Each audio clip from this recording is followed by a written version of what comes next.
সশরীরে জাগ্রত অবস্থায় দুনিয়ার মাটি থেকে সিদরাতুল মুনতাহা সফর করিয়েছেন। আকাশ জগৎ দেখিয়েছেন, আল্লাহ তাআলার মালাকুত জাবারুত দেখিয়েছেন জান্নাত, দেখিয়েছেন জাহান্নাম।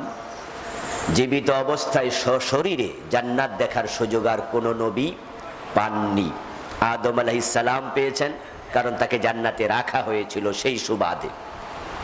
কিন্তু এভাবে পৃথিবী থেকে নিয়ে জান্নাত আর কোনো নবীকে দেখানো হয়নি। এটা বিশ্ব নবীর স্পেশালিটি। এবং এই মেরাজের রাতে আল্লাহ তাআলা সকল নবীকে বাইতুল মাকদাস ওখানে হাজির করেছিলেন, মসজিদে আকসাতে। রাসূল সাল্লাল্লাহু আলাইহি ওয়াসাল্লাম সেখানে 2 রাকাত নামাজ পড়েছিলেন। সব নবীকে সাথে নিয়ে ইমামের দায়িত্ব তিনিই পালন করেছিলেন। আর সেখানে 2 রাকাত নামাজ বিশ্বনবী সাল্লাল্লাহু আলাইহি ওয়াসাল্লামের ইমামতিতে পালন করাই প্রমাণ করে তিনি নবীদের ইমাম, ইমামুল মুরসালিন। সুবহানাল্লাহ। এই মিরাজ একটি অকাট্যভাবে প্রমাণিত সত্য, অস্বীকার করার কোনো সুযোগ নেই। আল্লাহ তাআলা এর নামে একটি সূরাই নাজিল করেছেন, সূরাতুল ইসরা, যেটার অপর নাম বনী ইসরাইল, সূরা বনী ইসরাইল। এই সূরার নাম সূরাতুল ইসরা। ইসরা মানে রাত্রিকালীন সফর। আল্লাহ তাআলা তার নবীকে রাতের কালে সফর করিয়েছেন মসজিদে হারাম থেকে মসজিদে আকসা পর্যন্ত। এই প্রসঙ্গে তিনি সূরাতুল ইসরার প্রথম আয়াত তিনি নাজিল করেছেন। এই সফরটা কোরআনের আয়াত দিয়ে সাব্যস্ত হওয়ার কারণে এক রাতে মসজিদে হারাম থেকে মসজিদে আকসায় তিনি গিয়েছেন, এটা বিশ্বাস করা ফরজ, অস্বীকার করা কুফর। আর মসজিদে আকসা থেকে মেরাজ শুরু হয়েছে। মেরাজ মানে ঊর্ধ্বগমন। মসজিদে হারাম থেকে মসজিদে আকসা যেটা হয়েছে এটা ইসরা। ইসরা মানে রাত্রিকালীন সফর। আর সেখান থেকে ঊর্ধ্বাকাশে যা হয়েছিল এটার নাম মেরাজ। মেরাজের হাদিসগুলো মুতাওয়াতির পর্যায়ে পৌঁছে গেছে এবং মেরাজ প্রসঙ্গে 50-এর মতো সাহাবী হাদিস বর্ণনা করেছেন। সুবহানাল্লাহ। একটি বিষয়ে এত সংখ্যক সাহাবীর বর্ণনা খুব কম পাওয়া যায়, কিন্তু মেরাজ প্রসঙ্গে 50-এর মতো সাহাবী হাদিস বলেছেন। এবং এই প্রসঙ্গে হাদিস আছে শত শত। রাসূল সাল্লাল্লাহু আলাইহি ওয়াসাল্লাম চমৎকার ভাবে মেরাজের বর্ণনা তিনি দিয়েছেন। পুরা জীবন ভেফি যখন থেকে হয়েছিল ইন্তেকালের আগ পর্যন্ত বিভিন্ন প্রসঙ্গ আসলেই তিনি মেরাজ প্রসঙ্গে আলোচনা করতেন যে আমি এটা দেখেছি, এটা দেখেছি, এটা দেখেছি। ওয়ালাকাদ রাআহু মিন আয়াতি রাব্বিহিল কুবরা। সুবহানাল্লাহ। আল্লাহ তাআলা বলেছেন যে তিনি নিশ্চিতভাবে তার রবের বড় বড় নিদর্শন দেখেছেন। কি দেখেছেন? বড় বড় শব্দ বুঝতে হবে, কারণ মেরাজ নিয়ে বিভ্রান্তিকর আলোচনা আছে। আল্লাহ তাআলা বলছেন লিনুরিয়াহু মিন আয়াতিনা, আমি মেরাজ করিয়েছি তাকে আমার নিদর্শনগুলো দেখাতে চাই। কি দেখাতে চাই? আমাকে দেখাতে চাই। লিনুরিয়াহু মিন আয়াতিনা, আমি আমার নিদর্শন দেখাতে চাই। সুবহানাল্লাযী ইয়াসরা বিআবদিহি লাইলাম মিনাল মাসজিদিল হারাম, পূত পবিত্র সেই সত্তা যিনি তার বান্দাকে সফর করিয়েছেন রাতের কালে মসজিদে হারাম থেকে ইলাল মসজিদিল আকসা, মসজিদুল আকসা পর্যন্ত। বারাকনা হাওলাহু, এবং আমি ওই সফরের চতুষ্পাশ বরকত দিয়ে ভরপুর করে রেখেছিলাম। লিনুরিয়াহু মিন আয়াতিনা, আমি তাকে আমার নিদর্শনগুলো দেখাতে চাই। আমি আমার নিদর্শনগুলো বহু বচনের শব্দ। এই হলো এই আয়াত।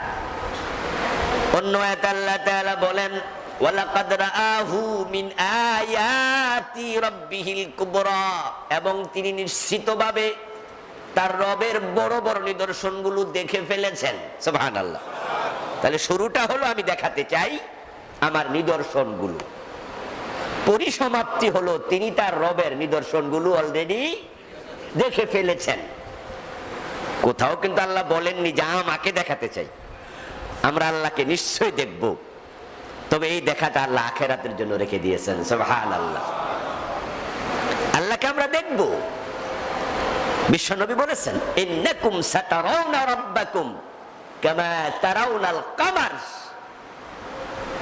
তোমরা নিশ্চয়ই তোমাদের রবকে অচিরেই দেখবে যেমন ভাবে তোমরা চন্দ্রকে দেখো। সুবহানাল্লাহ। এজন্য কোনো ভিড় করা লাগে না। আকাশে চাঁদ উঠলে দেখার জন্য কোটি কোটি মানুষ সবাই দেখে, কিন্তু একজন আরেকজনকে ধাক্কা দেয়া লাগে না, কি তুই সর আমি একটু চাঁদ দেখি, না, নিজের জায়গায় দাঁড়াইয়া যেমন প্রত্যেকটা মানুষ চাঁদকে দেখতে পায়।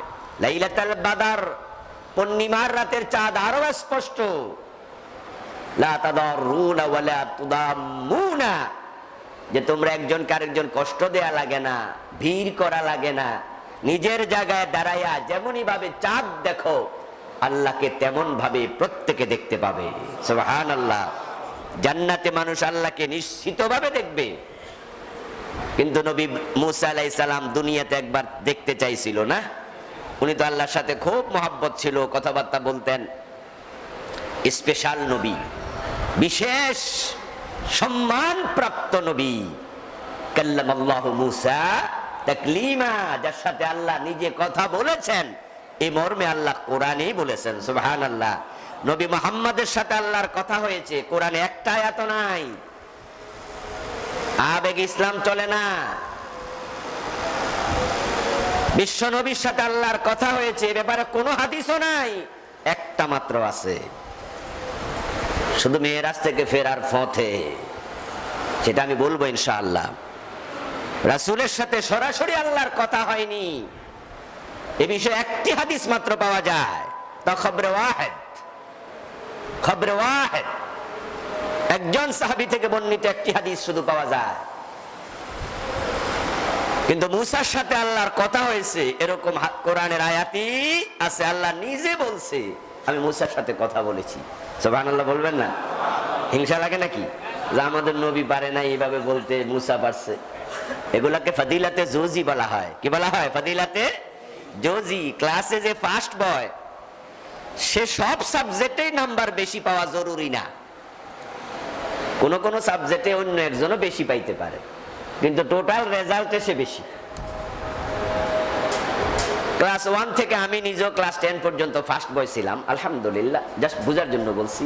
কিন্তু অঙ্কে আমি জীবনও বেশি নাম্বার পাই নাই। হয়তো আমার সেকেন্ড বয় পাইছে বা থার্ড বয় পাইছে বা আরো একজন অন্য একজন, আমি জীবন অঙ্কে ফার্স্ট হইনি। অঙ্কে আমি বরাবরই কাঁচা ছিলাম, এখনো কাঁচাই আছি। আমার পোলা ভাইরা যখন বাসায় পড়ায় তখন বলি সরি এইটা বাদ দে, অন্য সাবজেক্ট দে। তাহলে কি অঙ্কে নাম্বার কম পাওয়া কি ফার্স্ট বয় হওয়ার ক্ষেত্রে বাধা হয়? বাকি 9টাতে আমি ফার্স্ট, এখানে একজন বেশি পাইছে, কিচ্ছু আসে যায় না। ফজিলতে জুজি থাকতেই পারে। যেমন আখিরাতে আল্লাহ যখন পোশাক পরাবেন, সকল ব্যক্তি ল্যাংটা উলঙ্গ ক্লথলেস থাকবে, হাফাতান ওয়া উরাতান ওয়া গুরলা, পায়ে জুতা নাই, গায়ে কাপড় নাই, খতনা করানো নাই। একবারে মায়ের পেটের বাচ্চা যেমন উলঙ্গ আসে, সব মানুষ কবর থেকে উলঙ্গ উঠবে। আল্লাহ প্রথম কাপড় পরাবেন কাকে জানেন তো?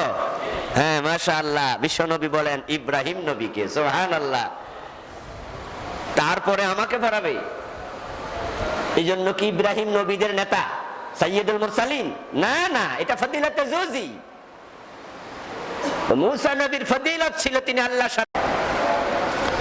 মুসা আলাইহিস সালাম এত বেশি কথা বলেছেন, আল্লাহ তাআলা উনাকে বারণ করেন নাই, বাধা দেন নাই। প্রশ্ন করছেন একটা, উত্তর দিছে 3-4টা। এমন আয়াত কোরআনে আছে ওমা তিলকা বিয়ামিনিকা ইয়া মূসা, ও মূসা তোমার ডান হাতে এটা কি? মূসা আলাইহিস সালাম জবাব দিতেন হিয়া আসায়া, এটা আমার লাঠি। শেষ। কিন্তু তিনি কয় আতাওয়াক্কাউ আলাইহা ওয়া হাসসু বিহা আলা গানামি ওয়া লিয়া ফিহা মাআরিবু উখরা।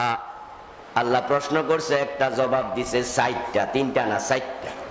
এক নাম্বার এটা আমার লাঠি, 2 নাম্বার এটাতে আমি ভর দেই যখন পাহাড় থেকে নামি, আবার পাহাড়ে উঠি, তারপরে ছাগল চড়াইলে গাছের পাতা টাতা ফাইরা দেই। 4 নাম্বার জবাব, আমি আরো অনেক কাম করি। আল্লাহ কি জিজ্ঞাসা তুমি কি করো?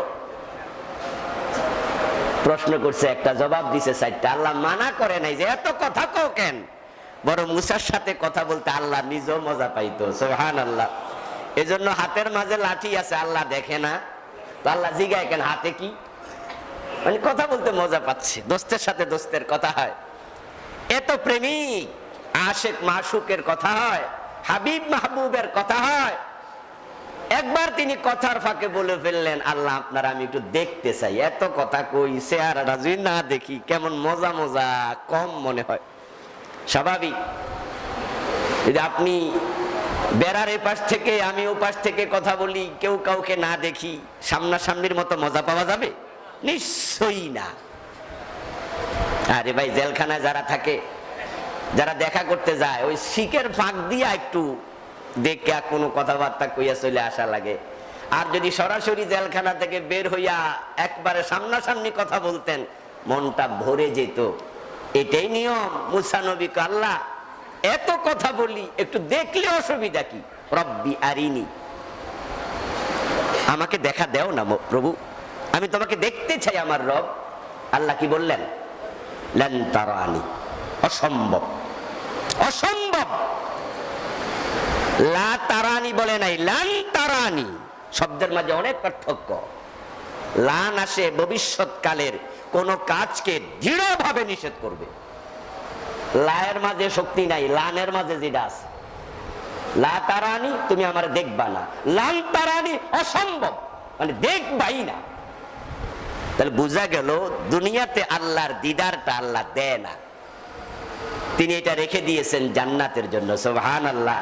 তাই তো জান্নাতীরা সব নিয়ামত পাওয়ার পরে আল্লাহ যখন প্রশ্ন করবেন, হাল আযীদুকুম, আমি কি নিয়ামত আরো বাড়াবো? জান্নাতীরা বলবে আইয়ু শাইইন আফদালু মিন যালিক, আল্লাহ বলেন কি আর বাড়াবেন, মানে এর চেয়ে বেশি হয়টা কি? ওই কথোপকথনের সময় ফায়ুরফাউল হিজাব, আল্লাহ এবং তার বান্দার মাঝখান থেকে পর্দাটা সরে যাবে। সুবহানাল্লাহ বললেন না? পর্দাটা সরে যাবে, তখন তারা ডাইরেক্ট আল্লাহকে দেখতে পাবে। এটা দেখার পরে জান্নাতীদের কাছে মনে হবে যে নিয়ামত পেয়েছি এগুলা কোনো নিয়ামতই না আল্লাহর দিদারের চেয়ে, ওই তুলনায় এগুলো কিচ্ছু না। আল্লাহ তাআলা দেখাটা তার জন্য রেখে দিয়েছেন। রাসূল সাল্লাল্লাহু আলাইহি ওয়াসাল্লাম কাল্লা মেরাজ কেন করালেন? লিনুরিয়াহু মিন আয়াতিনা, আমি আমার নিদর্শন দেখাতে চাই। এরপরে রেজাল জানালেন ওয়ালাকাদ রাআহু মিন আয়াতি রাব্বিহিল কুবরা, তিনি বড় বড় নিদর্শনগুলো দেখে ফেলেছেন। কিন্তু আমাদের দেশে মেরাজের আলোচনা শুরু হইলেই লোকজন রাসূলকে আগে আরশে আজিমে নিয়ে রাখে, ওখানে তুইল্লা তারপরে মেরাজের আলোচনা শুরু করে। অথচ না, আর রহমান আলাল আরশ ইস্তাওয়া, আরশের উপরে রহমান আল্লাহ ছাড়া আর কেউ নাই। আল্লাযীনা ইয়াহমিলুনাল আরশ, আরশ বহনকারী ফেরেশতা আছে। ইয়াহমিলু আরশা রাব্বিকা ফাওকাহুম ইয়াওমা ইযিন সামানিয়া, আরশ বহনকারী ফেরেশতাদের কাঁধের উপরে আরশ, তারাও আরশের নিচে। আরশের উপরে আল্লাহ ছাড়া আর কেউ নেই, ওটা আল্লাহর স্পেশালিটি।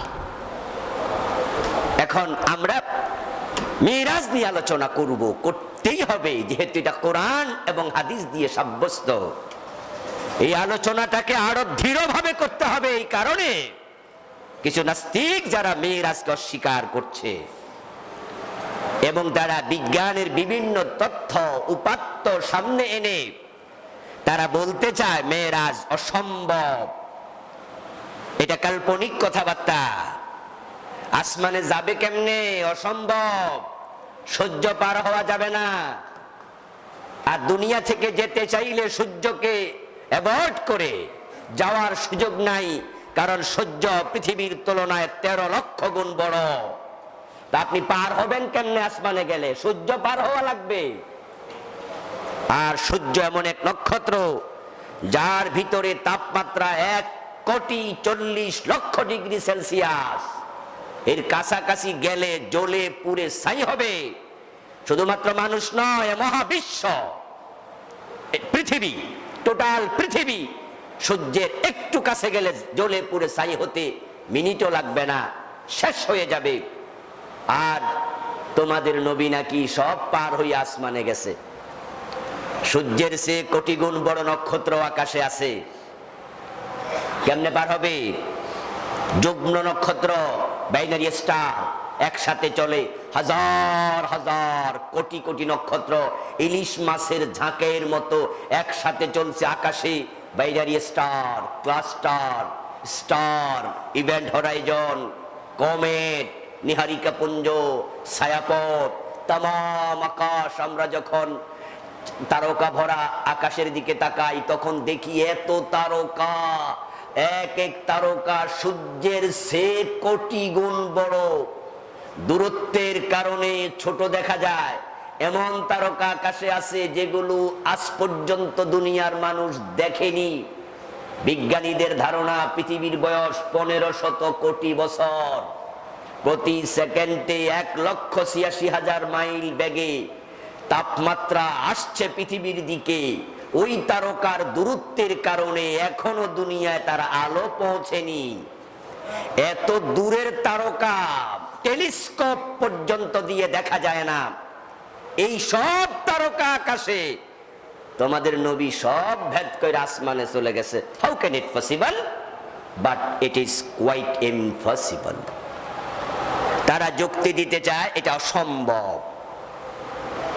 আকাশে গেছে 1400 বছর আগে, কিভাবে? তখন তো অক্সিজেনের বোতল আবিষ্কৃত হয়নি। অক্সিজেন ছাড়া তো হিমালয়ের চূড়া উঠা যায় না। আর হিমালয়ের চূড়া তো হলো মাত্র 29,000 ফিট উঁচু। এর মানে কি দাঁড়ালো? পৃথিবী থেকে যত উপরের দিকে মানুষ যাবে অক্সিজেন তত কমবে। এক পর্যায়ে গিয়ে বাতাস থাকবে না। তো বাতাস নাই মানে অক্সিজেন নাই। অক্সিজেনের বোতলও আবিষ্কার হয় নাই। তো তোমাদের নবী গেছে কেমনে? অক্সিজেন ছাড়া বাঁচে মানুষ? সুতরাং ইট ইজ কোয়াইট ইম্পসিবল, অসম্ভব।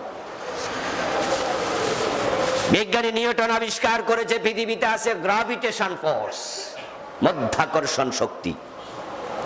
আর মধ্যাকর্ষণ শক্তির ফলে আমরা পৃথিবীতে হাঁটাচলা করতে পারছি। একটি আকর্ষণ আমাদেরকে ধরে রাখছে। আমরা যখন উপরের দিকে কিছু ছুঁড়ে মারি নিচের দিকে নেমে যায়। কেন নামে?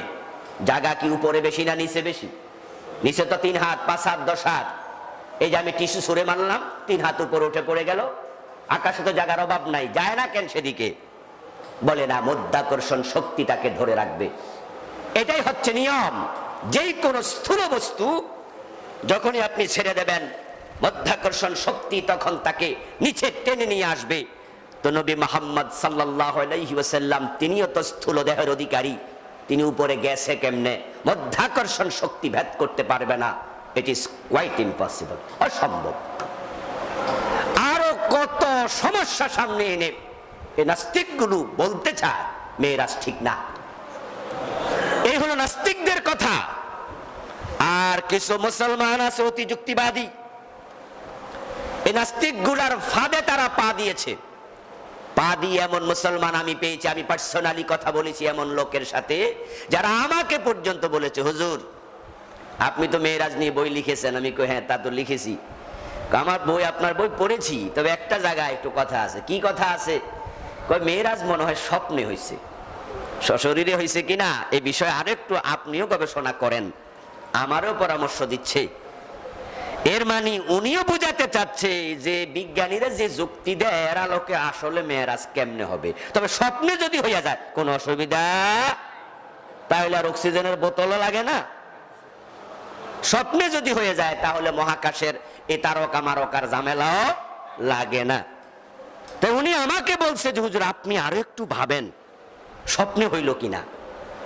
এবং এই চিন্তার অধিকারী কিছু আলেমও পাওয়া যায় যারা বলে মেয়েরাজ সশরীরে হয়নি, স্বপ্ন যোগে হয়েছে। তাদের এই সব কিছুর বিপরীতে দাঁড়িয়ে মেয়েরাজ সত্য, এটা আমাদের বিশ্বাস করতেই হবে এবং সেটা সশরীরে জাগ্রত অবস্থায় হয়েছে। অঙ্কের হিসাব মিলায়া যোগফল মিললে বিশ্বাস করবেন, যোগফল না মিললে অস্বীকার করবেন। এই চিন্তা নিয়ে মেরাজ গবেষণা করলে কিয়ামত পর্যন্ত আপনি বিশ্বাসী হতে পারবেন না। কারণ মেরাজ একটি মুজিজা, নবীর জীবনের সংগঠিত অন্যতম শ্রেষ্ঠ মুজিজা। আর মুজিজা তাকেই বলা হয় যেটা অঙ্কের হিসাবে কখনো মিলানো যাবে না। যেমন চন্দ্র দ্বিখণ্ডিত হয়েছে, সকাল কমর, আল্লাহর হাবিব সাল্লাল্লাহু আলাইহি ওয়াসাল্লামের চন্দ্র দ্বিখণ্ডিত হওয়ার মুজিজার কথা কোরআনেও আছে। সকাল কমর, চাঁদ দ্বিখণ্ডিত হয়ে গেছে, ফেটে গেছে। সহিহ বুখারীতে এসেছে, ইন্না আহলা মক্কা সাআলুন নবী সাল্লাল্লাহু আলাইহি ওয়াসাল্লাম আন ইউরিয়াহুম আয়াতান ফাজআলাল কামারা শাক্কাতাইন ফাজআলাল কামারা শাক্কাতাইন ফিরকাতুন ফাওকাল জাবাল ওয়া ফিরকাতুন দুনাহু। সুবহানাল্লাহ। মক্কার কাফেররা বলে, ও আব্দুল্লাহর ছেলে মুহাম্মদ, তুমি যদি নবী হয়ে থাকো তাহলে আমাদের বিশেষ কিছু দেখাও, কিছু মুজিজা দেখাও দেখি। অভিনব কিছু দেখালে আমরা তো বুঝবো তুমি নবী। আল্লাহর হাবিব বললেন, তোমরা কি দেখতে চাও বলো। তখন তারা বলল, আকাশের চাঁদ আছে, তা নিয়ে কিছু দেখাতে পারো কিনা দেখি।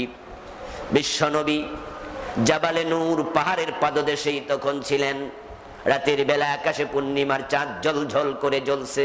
আল্লাহর হাবিব তাদেরকে বললেন, তাহলে দেখো, দেখতে যদি চাও তাকায় দেখো চাঁদের দিকে। আঙ্গুল দিয়ে ইশারা করলেন, চাঁদ দুই টুকরা হয়ে জমিনে পড়ে গেছে। ফিরকাতুন ফাওকাল জাবাল। তারা বুঝতে পারলো যে একটা পাহাড়ের উপরে পড়তেছে আর একটা পাহাড়ের ওই পাশে পড়ছে। তারা দেখতে পেল, এটা মুজিজা। এখন চাঁদ ইশারা দিলে দুই টুকরা হয়। আচ্ছা, অঙ্কের হিসাব মিলাইয়া বিজ্ঞানের যুক্তি মুক্তি দিয়া কিয়ামত পর্যন্ত এটা মিলানো যাবে? তো মিলানো গেলে আর মুজিজা হবে কেমনে? আল মুজিজা হিয়া যুহুরু আমরিন খারিকিন লিল আদা মিন মুদ্দাঈন নবুওয়াহ। মুজিজার ডেফিনিশন হলো নবুয়তের দাবি করেছে এমন কোন ব্যক্তির পক্ষ থেকে এমন কোন জিনিস সংগঠিত হবে যা স্বাভাবিকভাবে সংগঠিত করা যায় না। যেমন কোরআন একটা মুজিজা, রাসূলের জীবন্ত মুজিজা কোরআন। আল্লাহ বলেছে, তোমরা দেখি পারলে এর মতো একটা সূরা বানাও। তো পেরেছে? কথা বলে না কেন ভাইয়েরা? কিয়ামত পর্যন্ত পারবে? পৃথিবীতে বড় বড় কবি সাহিত্যিকের জন্ম হয় নাই? বাবা রে বাবা, ইমরুল কায়েসের মতো কবি, আরবিতে আরো কত বড় বড় কবি এখনো তো জন্ম নিচ্ছে, যারা আরবি ভাষায় কবিতা লিখে, সাহিত্য লিখে নোবেল পুরস্কার পাচ্ছে। এমন কবি বর্তমান পৃথিবীতে আছে। কোরআনের মতো একটা শব্দ বানাতে পারেনি। এটা মুজিজা, পারবা না তো। ফাইনলাম তাফআলু ওয়া লান তাফআলু, তোমরা পারো নাই, পারবা না, সম্ভব না। এটা মুজিজা এমনই হয়। এখন মিরাজের ব্যাপারে আপনারা যদি মনে করেন যে হ্যাঁ আমরাও ডিসকাশন করে গবেষণা করব, কথোপকথন করব, এ নিয়ে আলাপচারিতা হবে, তারপরে এবার হুজুর মিলাইয়া দেবে যে ইট ইজ পসিবল, তখন বলবো ইয়েস, মেনে নিলাম। এটা হলে কিয়ামত পর্যন্ত পারবেন না। কারণ যে বিজ্ঞানীরা আজকে লাফালাফি করতেছে মহাকাশ নিয়ে, ওই বিজ্ঞানীরা এখনো আকাশই খুঁজে পায় নাই। তো মেয়েরাজ কি আকাশের নিচে হয়েছে না উপরে? তো এরা তো তলায় পায় নাই খুঁজা। ওই যে মেয়ে বলছিল, আম্মা পানি আনার জন্য বলেছিলেন, পানি আনতে গেছি, এখন ধাক্কা খাই আমার নাক ফুল পড়ে গেছে কলসির ভিতরে। এখন নাকফুল খুঁজতেছি মা, মাইন্ড করেন না, লেট হচ্ছে। মা কয় নাকফুল খুঁজতে কতক্ষণ লাগে, যদি কলসির ভিতরে পড়ে হাত দিলেই তো পাওয়া যায়। কয় মা কলসির তো তলা নাই। এর মানে বলছিল কি, বেটে বামন, তার হাতের চেয়ে কলসি বড়, তখন তলা পাবে কেমনে? শাশুড়ি বুঝছে ঘটনা, শোয়া থেকে লাফ দিয়ে উঠে কলসির ভিতরে হাত ঢুকাইয়া তলায় হাত দিতে দেরি, নাকফুল পাইতে দেরি নাই, বৌমার হাতে দিয়া কয় মা কলসির তলা আছে, তোমার তলা নাই। অর্থাৎ তোমার হাতের যতটুকু পাওয়ার দরকার ওটুকু তোমার হাতের মাঝে নাই, তাই তুমি তলা খুঁজে পাচ্ছ না। তুমি খুঁজে না পাওয়া এটা প্রমাণ করে না যে কলসির তলা নাই।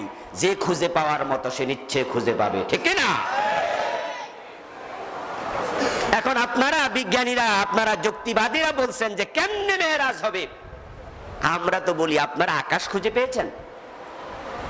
বিজ্ঞানীরা এখনো, আপনারা যারা লেখাপড়া করেন এ বিষয়ে জানবেন যে নাসার বিজ্ঞানীরা এখনো আকাশ বলে কিছু নাই বলে, কারণ তারা আকাশ খুঁজে পায়নি। তারা বলে মহাশূন্য। তারা কি বলে? মহাশূন্য, সব ঘূর্ণয়মান। আকাশ আবার কি? তা আমাদের নবীর মেয়েরাজ তো আকাশে হয়েছে, তাও কি প্রথম আকাশে শেষ? তো এরপর একটি খুঁজে পাবো কেমন? আপনারাই কোন?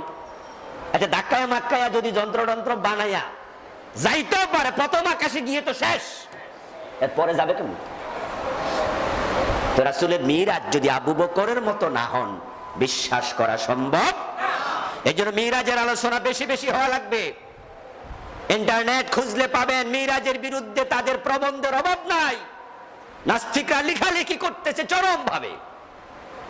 আমাদের কিছু পোলাপান যারা আপনার লেখাপড়া জেনারেল শিক্ষায় শিক্ষিত, যুক্তিবাদী, তারা আবার তাদের ফাঁদে পা দিয়ে নাস্তিক হয়ে যাচ্ছে যে হুজুর এটা কেমনে সম্ভব, এটা কেমনে সম্ভব। আমার বন্ধু, আজকের কাফেররা আকাশ নিয়ে গবেষণা করে বলছে মেয়েরাজ সম্ভব, কারণ আকাশে যাওয়া যাবে না, এই প্রবলেম। কিন্তু মক্কার কাফেররা মেয়েরাজ অস্বীকার আকাশ নিয়ে করে নাই, তারা আকাশ নিয়ে ভাবেও নাই। তারা মেয়েরাজ অস্বীকার করেছিল। মক্কা থেকে রাতের বেলায় মসজিদে আকসায় যাইয়া ফিরে আসা অসম্ভব।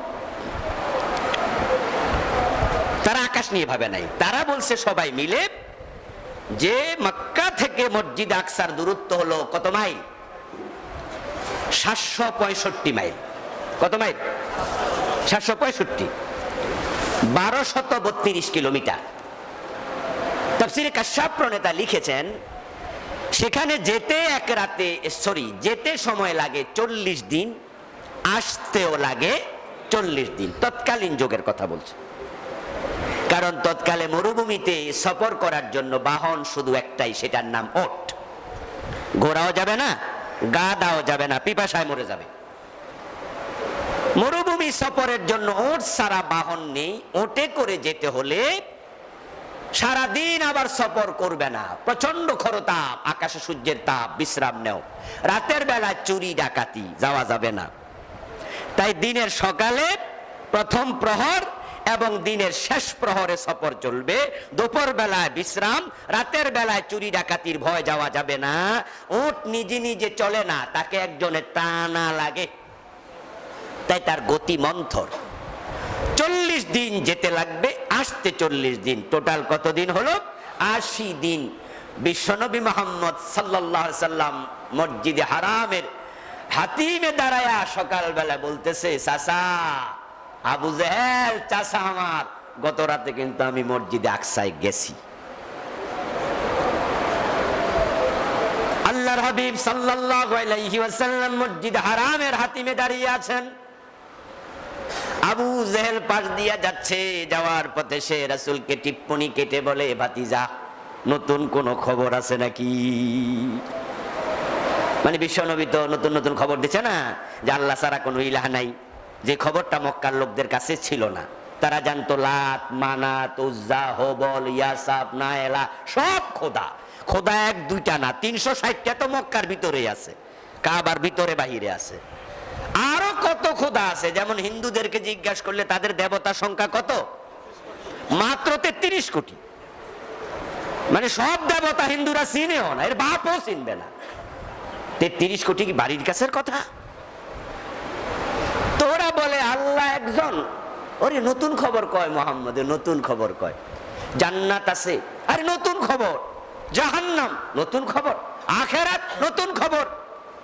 আস ইবনে ওয়াইল আখিরাতের খবর শুনে বিশ্বনবীর কাছে একটা পুরান মাথার খুলি নিয়ে আসছে। একটা মাথার খুলি নিয়ে এসে একবারে ধরেন আরো 50 বছর 100 বছর আগের কবরস্থান থেকে খুঁজে একটা আনছে, আইনা বিশ্বনবীর সামনে একটা পাথর নিয়ে দাঁড়াইছে। দাঁড়াইয়া বলতেছে, মোহাম্মদ, আমরা মরে গেলে আবার জীবিত করা হবে, তুমি নাকি নতুন নতুন খবর দিচ্ছ? বিশ্বনবী বলে, হ্যাঁ নিশ্চয় জীবিত করা হবে। সে হাতের পাথর দিয়া মাথার খুলিতে জোরে একটা বাড়ি মারলো, এটা ভেঙে গেল। আরো কয়টা মারলো, চূর্ণ বিচূর্ণ করে এবার মুখের সামনে নিয়ে ফু দিয়া উড়াইয়া দিল। উড়াইয়া দিয়া কয়, পাগল হইছো? এই হাড়গুলো মাটির সাথে মিশে যাবে, আবার জীবিত হবে, পাগল হইছো? বিশ্বনবী বলেন, নিশ্চিতভাবে আল্লাহ তোমাকে নাই থেকে বানাইছে, তোমাকে আবার এখান থেকেও বানাবে। তো তারা বিশ্বনবীর খবরগুলোকে বলতো নতুন খবর। আজকে আবু জেহেল মজা করছে, ভাতিজা নতুন খবর আছে নাকি?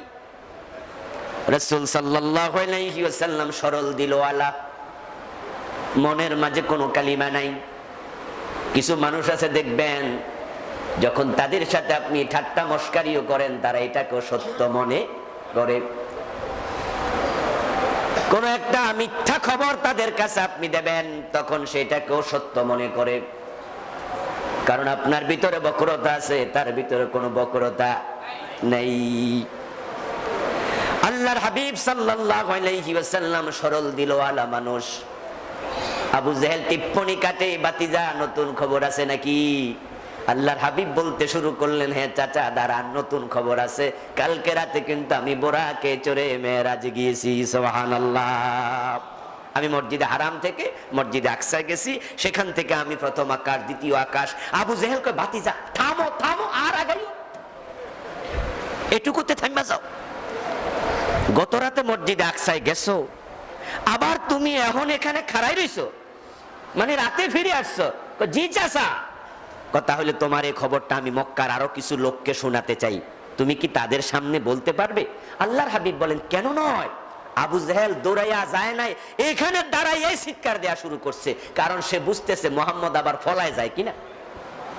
আর সব কাহিনী আমি একা যদি শুনি, কিছুক্ষণ পর মোহাম্মদ অস্বীকার করে, এর মানে যে যেমন সে অন্যরেও তেমন ভাবে। আলমার ইয়াকিসু আলা নাফসি, আরবি একটি বিখ্যাত প্রবাদ আছে, মানুষ তার নিজের উপরে অন্যরে কিয়াস করে। এই জন্য ভালো মানুষরাও সমাজে ভালো মানুষ আছে মনে করে, খারাপরা মনে করে সব কি খারাপ মনে করে। তো সে তখন ওখানে দাঁড়াইয়া, ও বনু কাবের লোকেরা, ও লুয়াইয়ের সম্প্রদায়েরা, ও হাশিমি গোত্রের লোকেরা ডাকতে শুরু করলো। নেতা ডাকছে, অনেকে দৌড়াই আসছে। এবার বলছে, ভাতিজা সবাই সামনে কইতে থাকো। রাসূলুল্লাহ সাল্লাল্লাহু আলাইহি ওয়াসাল্লাম বলছেন, তারা অস্বীকার করছে। লাম্মা কাযাবানি কুরাইশুন ফিল হিজির, হাতিমে কাবাকে হিজিরও বলা হয়। হাতিম আপনারা চিনেন, যারা হজ করেছেন, উমরা করেছেন। কাবার পাশে একটু গোল জায়গা আছে, ওয়াল করে রাখা হয়েছে, মাথা পরিমাণ উঁচু ওয়াল। ওই জায়গাটা কাবারই অংশ। ইব্রাহিম আলাইহিস সালামের কাবা 4 কোণ বিশিষ্ট ছিল না, ওটা সহ ছিল। পরবর্তীতে যখন কুরাইশরা কাবা বানায়, টাকার অভাব পড়ছিল, হালাল টাকা দিয়ে, ইট কেনার টাকা নাই, তাই তারা একটু বাদ দিয়া 4 কোণা বানাইছিল। আজও এটাই আছে, ওভাবে আছে। রাসূল সাল্লাল্লাহু আলাইহি সাল্লাম মা আয়েশাকে বলেছিলেন, মক্কা বিজয়ের পরে আমার মন চায় আমি কাবাটা ভেঙে ইব্রাহিমের ভিত্তির উপরে তৈরি করি, কিন্তু এখন যদি আমি কাবা ভাঙ্গি, তোমার আত্মীয় স্বজনরা যারা নতুন মুসলমান হয়েছে, মক্কা বিজয়ের পর ইসলাম পেয়েছে, তারা কাফের ছিল, তারা তখন দুর্বল হয়ে যাবে। তারা বলবে, মুহাম্মদ মক্কা দখল করে কাবাটাও ভাঙ্গা লাইলো, এই জন্য আমি আর ভাঙলাম না। সম্মানিত ভাইয়েরা, ওই জায়গায় দাঁড়িয়ে বিশ্বনবী মেরাজের কথা বলছিলেন। হাদিসে পাওয়া যায়, কাফেররা মাথার চুল টানতে থাকলো, কেউ অট্টহাসি দিল, কেউ বুক থাপড়ালো, কেউ হাততালি দিল। কয় কি 80 দিনের রাস্তা নাকি একদিনে? তারা সেদিন আকাশ নিয়ে ভাবেনি। তারা শুধুমাত্র 765 মাইল এক রাতে যাওয়া যায় না এটা ভেবে কাফের হয়েছে। আর আজকে তোমরা আকাশ নিয়ে ভেবে কাফের হচ্ছ। আমরা আবু বকরের মতো হতে চাই, অঙ্কের হিসাব মিলাবো না, আমার নবী বলেছে এটাই সত্য। হ্যাঁ, মেরাজ নিয়ে গবেষণা করা জায়েজ, ইসলাম গবেষণা করতে মানা করেনি। শুধুমাত্র আল্লাহর জাত নিয়ে গবেষণা করা ঠিক নয়। তাফাক্কারু ফি খালকিল্লাহ ওয়ালা তাফাক্কারু ফি জাতিল্লাহ ওয়ালা তাফাক্কারু ফিল্লাহ, এটা মনীষীদের কাউল।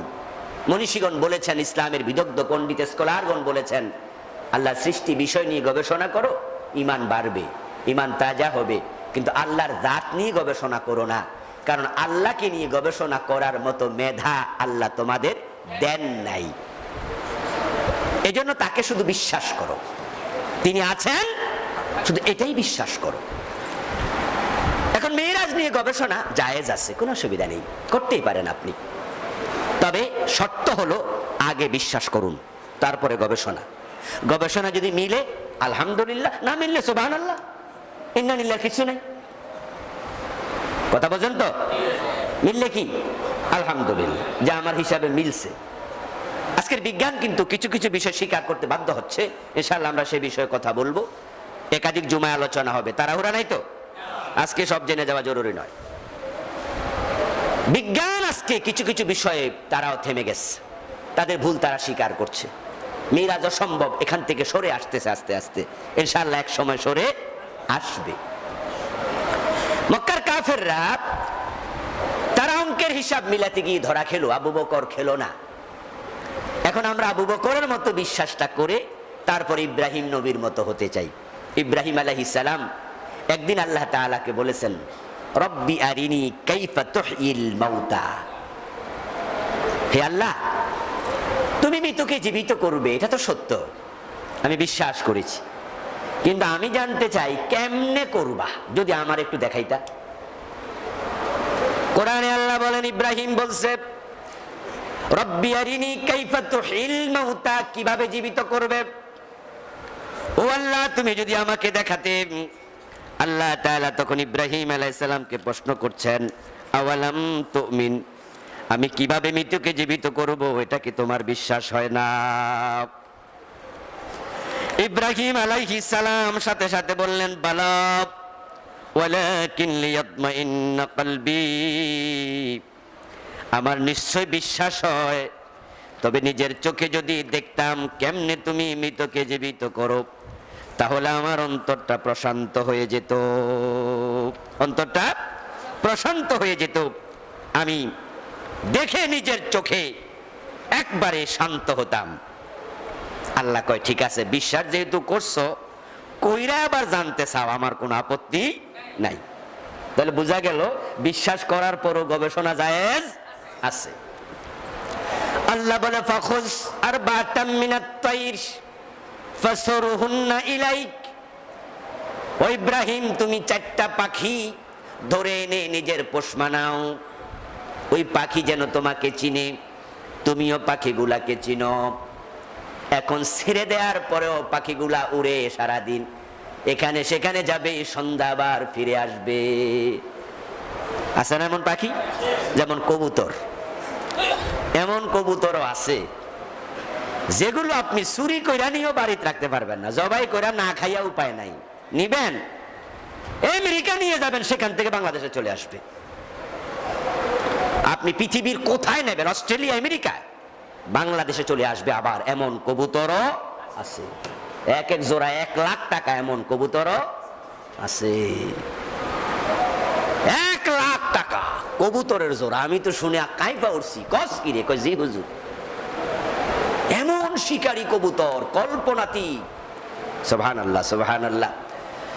এই যে বাংলাদেশে হ্যাঁ হ্যাঁ কবুতর গোয়েন্দা পুলিশ, কি গোয়েন্দা বিভাগে চাকরি করে এমন কবুতর আছে। এরপরে আপনার এমন কিছু পাখি আছে পোষ মানায়। তো হযরত ইব্রাহিমকে আল্লাহ বলে, তুমি পোষ মানাও যেন সে তোমাকে চিনে, তুমি তো তাকে চিনোই। তারপরে কি হবে? তারপরে এবার জবাই করো। জবাই করে 4টা পাখিকে টুকরো টুকরো করে কেটে এক পাত্রে রাখো। সুম্মা জাআল আলা কুল্লি জাবালিন মিনহুন্না জুজআ, ওই টুকরো টুকরো করা পাখির মাংসগুলো তুমি এবার বিভিন্ন পাহাড়ের মাঝে রাখো। এখানে এক মুঠ, ওই পাহাড়ে এক মুঠ, ওই পাহাড়ে এক মুঠ, এরকম করে করে রাখো। তারপরে তুমি উপত্যকায় দাঁড়াও। সুম্মা দুউহুন্না, উপত্যকায় দাঁড়াইয়া তুমি আবার পাখিদেরকে ডাক দেও। সুবহানাল্লাহ পড়েন। পাখি শুধু মরা না, টুকরা টুকরা। আমি আল্লাহ ডাকমু না, ইব্রাহিম তুমি ডাকো। সুম্মা দুউহুন্না, তুমি ডাক দাও। ইয়াতিনাকা সাইয়া, ইব্রাহিম আলাইহিস সালাম তাই করলেন। উপত্যকায় দাঁড়ায়া পাখিগুলোকে ডাকলেন। পাখিগুলো উড়ে আসে নাই, সাইয়া হেঁটে হেঁটে দৌড়ায়া দৌড়ায়া আসছে। ওই পাখির মাংসগুলো দৌড়াতে আছে, ইব্রাহিম নিজের চোখে দেখতেছে। দৌড়াতে দৌড়াতে ওই পাখির মাংসগুলো ইব্রাহিমের সামনে এসে জোড়া লেগে পাখি হয়ে উড়ে চলে গেছে। ইয়াতিনাকা সাইয়া, ও ইব্রাহিম আমি কেমনে জীবিত করব? আমারটা বাদ দেও, তোমারও সুযোগ দিলাম, তুমি আমার হুকুমে করো। সুবহানাল্লাহ। ইব্রাহিম আলাইহিস সালাম করলেন, মনে প্রশান্তি পেলেন।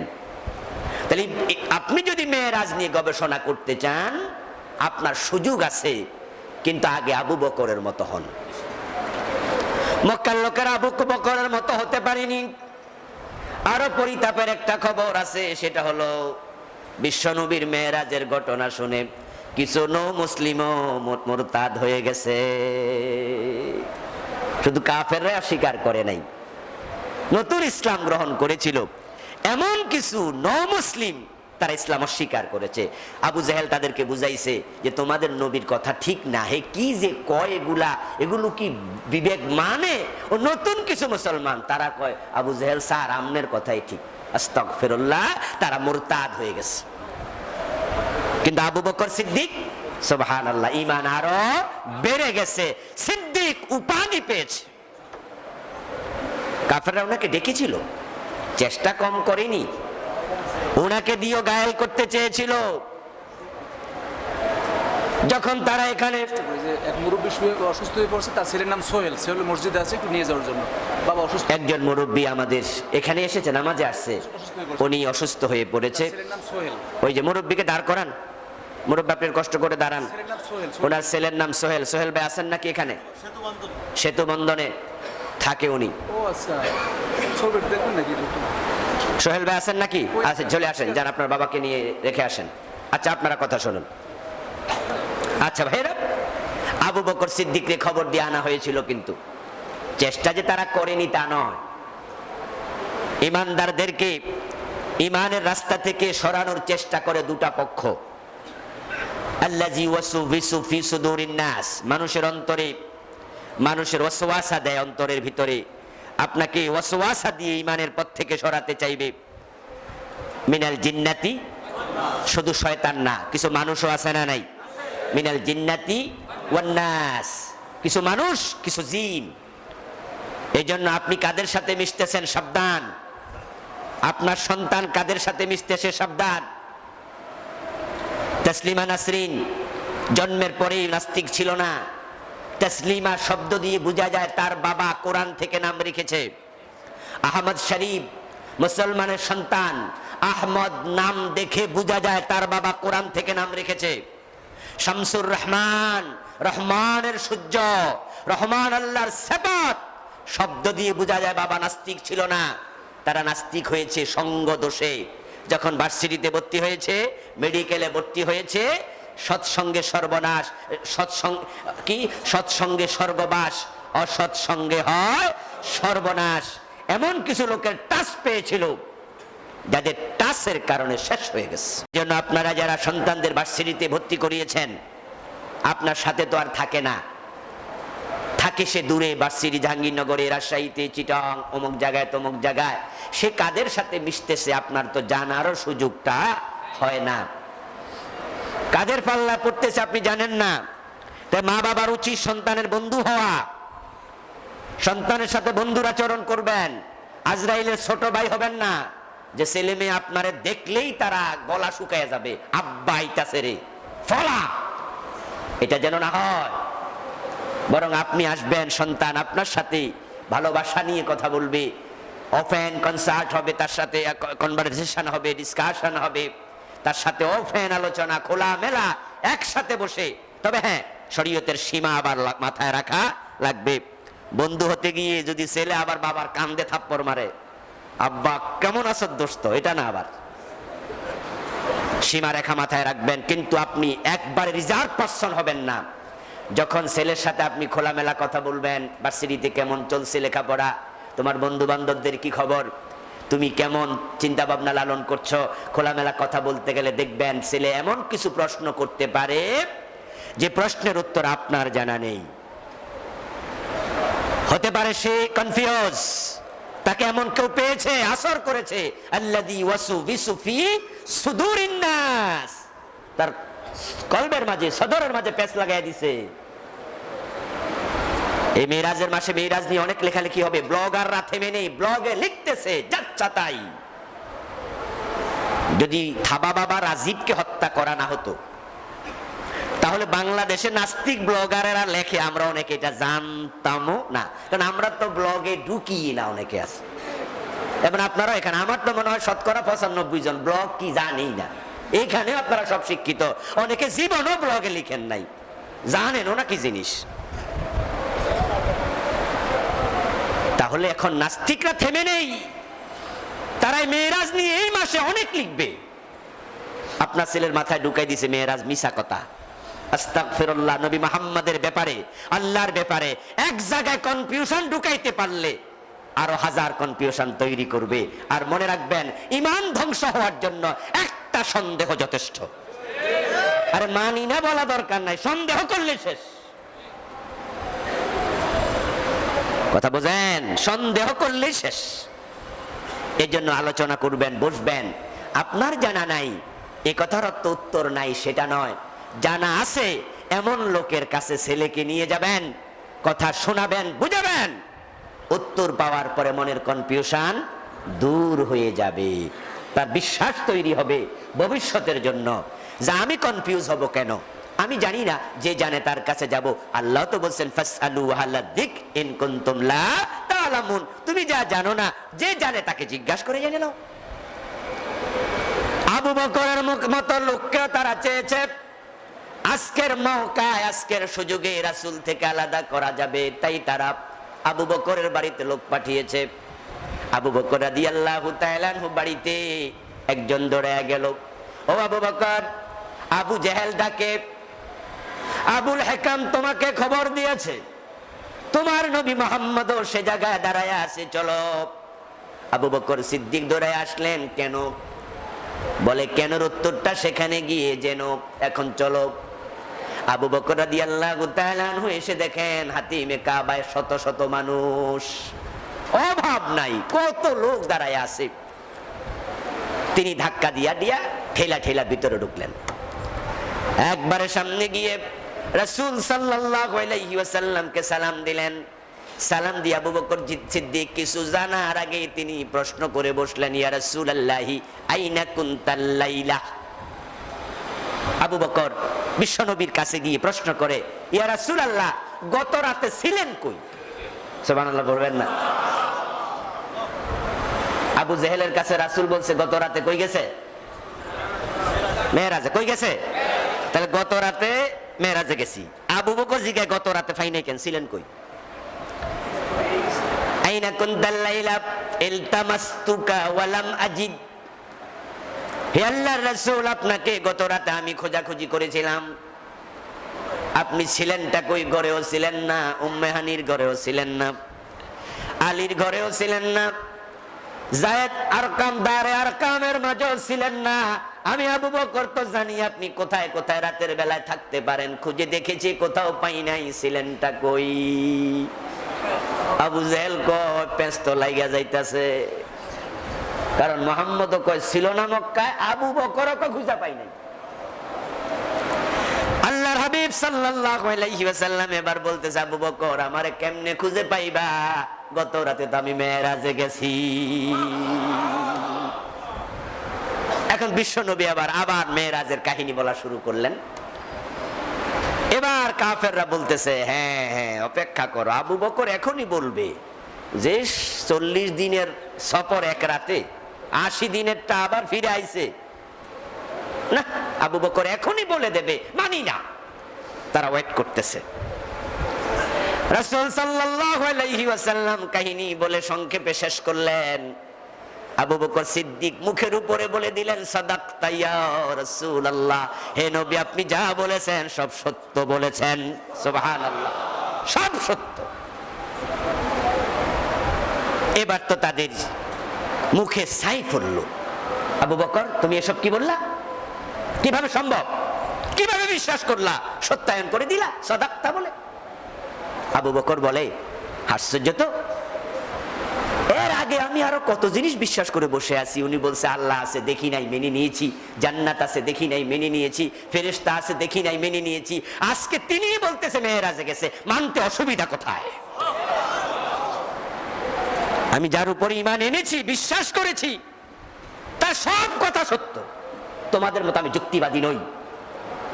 আমার বন্ধু, আল্লাহ এবং রাসূলের উপরে যাদের অকাট্য বিশ্বাস আছে, ইতিকাদ আছে, ইয়াকিন আছে, তারা কোনো বিষয়ে সন্দেহ পতিত হতে পারে না।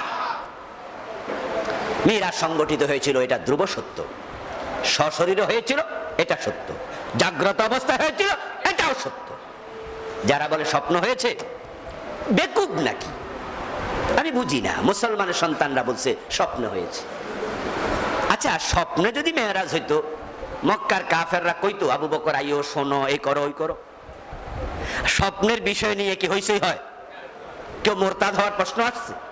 স্বপ্নে যদি রাসূল বলতেন যে চাচা আবু জাহেল, গত রাতে আমি স্বপ্নে দেখেছি আমি মেরাজে গেছি, তা আবু জাহেল বলতো এসব স্বপ্নে আমিও যাই। ঠিক না?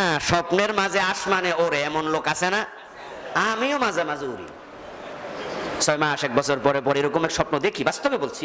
আপনারা হয়তো কেউ দেখেছেন কিনা আমি জানি না, যে আকাশে উঠতেছি। আচ্ছা, আমি যদি সকালবেলা উঠে আমার স্ত্রীর কাছে, আমার আহলিয়ার কাছে বলি যে রাতের বেলা আমি আকাশে উঠছি স্বপ্নে, হে কি আশ্চর্য হইব? কবে যে স্বপ্নে ওরেন, অসুবিধা কি? আরো ওরেন গা, এটা আশ্চর্য হওয়ার কিচ্ছু নাই। আচ্ছা, রাস্তায় যারা ঘুমায়, ঘর নাই বাড়ি নাই, স্বপ্নে যদি সে দেখে যে সে গতকালকে স্বপ্নে দেখেছে বাংলাদেশের প্রেসিডেন্ট হয়ে গেছে, প্রেসিডেন্ট আব্দুল হামিদ সাহেব ইন্তেকাল করছেন, ওনার পরে শেখ হাসিনা ওরে প্রেসিডেন্ট বানাই দিছে। ঘুম থেকে উঠে যে চা দোকানে বসে বলে যে রাত্রে আমি এই স্বপ্ন দেখছি, চাওয়ালা কি আশ্চর্য হবে? হে বলবে যে স্বপ্নে আরো তুমি দেখো, যাও বাংলাদেশের কেন আমেরিকার প্রেসিডেন্ট হয়ে যাও গা। এটা নিয়ে কেউ হইছেও করবে না, আশ্চর্য হবে না, গবেষণাও করবে না। এত কিছুর পরে তোমরা কেমনে বলো রাসূল স্বপ্নে দেখেছে মেরাজ? আশ্চর্য বিষয় তো। আচ্ছা, এরপরে আপনারা বলুন তো, স্বপ্নে যদি দেখতো এটা কি মুজিজা হইতো? স্বপ্নে দেখলে কি মুজিজা হয়? আচ্ছা, স্বপ্নে যদি দেখে তো সুবহানাল্লাযী আসরা বিআবদিহি, আবদিহি আল্লাহ বললো কেন? আব্দুল মানে তো গোলাম। স্বপ্নে যে দেখে সে কিন্তু সশরীরে দেখে না, স্বপ্ন দেখে তার রূহ। আপনি শুয়ে আছেন এখানে, স্বপ্ন দেখছেন হজ করতে গেছেন, হয় না? যে স্বপ্ন দেখেছি আমি সৌদি আরব চলে গেছি। আপনি গেছেন, আপনার রূহ সফর করেছে। রূহকে গোলাম বলা হয় না। রূহ এবং শরীর দুটার নাম মিলে হয় গোলাম। আল্লাহ স্বপ্ন করিয়েছিলেন তার গোলামকে। আচ্ছা, স্বপ্ন দেখানোর জন্য কি চারিপাশ ওয়াবারাকনা হাওলাহু দরকার আছে? বারাকনা হাওলাহু দরকার, কারণ রাসূল গিয়েছেন নিজে সশরীরে, গিয়েছেন মহাকাশ ভেদ করে, সুবহানাল্লাহ, আসমানে উঠে সিদরাতুল মুনতাহা পার হয়ে এই সফরের রাস্তা আল্লাহ বলে আমি বরকতপূর্ণ করে দিয়েছিলাম। কারণ স্বাভাবিক অবস্থায় সফর সম্ভব না। মিরাজ এমন এক বিস্ময়কর ব্যাপার যেটা কিয়ামত পর্যন্ত বিজ্ঞানীরা কুল কিনারাটাও খুঁজে পাবে না। আমার বন্ধু, এটা আল্লাহর হিকমাহ। প্রত্যেক নবীকে তিনি যুগের চাহিদার সাথে মিলিয়ে মুজিজা দিয়েছেন। প্রত্যেক নবীকে এমনই দিয়েছেন। হযরত মূসাকে হাতের লাঠি দিয়েছিলেন, কারণ তৎকালে ছিল জাদুকরের প্রভাব, তাই তার হাতের লাঠিটা জাদুকরকে কুপকাত করেছে। হযরত ঈসা আলাইহিস সালামকে মুজিজা দিয়েছিলেন, তিনি অন্ধ লোকের চোখের মাঝে হাত বুলালে চোখ ফিরে পেত, কুষ্ঠরোগের পিঠে হাত বুলাইয়া দিলে পুরা কুষ্ঠরোগ ভালো হয়ে যেত। এবং ডাক্তাররা তখন খুব এগিয়ে ছিল চিকিৎসা বিজ্ঞানের ক্ষেত্রে ঈসা নবীর যুগে। তাই আল্লাহ এমন মুজিজা উনাকে দিলেন, ডাক্তাররা যেখানে ফেল তিনি সেখানে পাস। সুবহানাল্লাহ। রোগী মরে গেছে, ডাক্তার চেষ্টা প্রচেষ্টা করার পরে সরি বলে দিয়েছে, ওটির মাঝে অপারেশন চলাকালে রোগীটা মরে গেছে। অপারেশন সফল, কিন্তু হুঁশ আর আসেনি। অপারেশন সফল হয়েছে কিন্তু জ্ঞান ফিরিনি, তাই মরে গেছে। এমন ঘটনা হয় না? অপারেশন সুন্দর হয়েছে, অপেক্ষা করেন, এনেস্থেসিয়া দিছিলাম তো, 6 ঘন্টা পর ইনশাআল্লাহ ঠিক হয়ে যাবে। 6 ঘন্টার জায়গায় 100 ঘন্টা আর ঠিক